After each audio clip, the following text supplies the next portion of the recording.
The constant reinvestment into new aircraft has meant that we've now got aircraft that can do more flights per year. They have more days of the year in the air. They can fly. They can do quicker turnarounds on the ground. They have less time in maintenance. They are larger than what the aircraft they're replacing, so you've got more seats per flight, so you can generate more revenue per flight. We get higher occupancies than what we used to get, so we have a higher occupancy level on the aircraft, so more passengers per available seat. And all of those bits and pieces all add up to make up the gap between 200% inflation and only 25% increase in airfares. So our actual cost per seat has also only gone up by roughly 25%, versus our total cost per aircraft that's gone up by 220-odd%.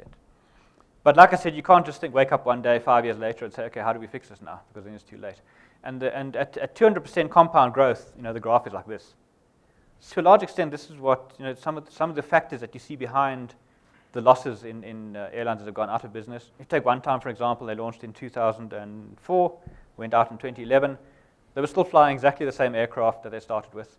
They've still got the same utilization that they started with. They're still at the same occupancy levels they started with. And the problem was that their revenue followed the 25% growth and their costs followed the 200% growth line. And the gap just got bigger and bigger until it was impossible to deal with when the oil price really kicked up that inflation. And it's the same reason why we're seeing the losses in SAA almost doubling every year. If you increase your 200% line every year and your 25% line is only increasing at this rate, your gap is getting significantly bigger every year. And nothing's really changed at SAA since they got their 737 fleet in 99, 2000. At this stage, after 15 odd years of actually not doing anything significant to improve their efficiency, to try and fix that now is a hell of a task. I wouldn't even want to figure out where to start on that one. And it's compounding. It's a wonderful effect of compounding.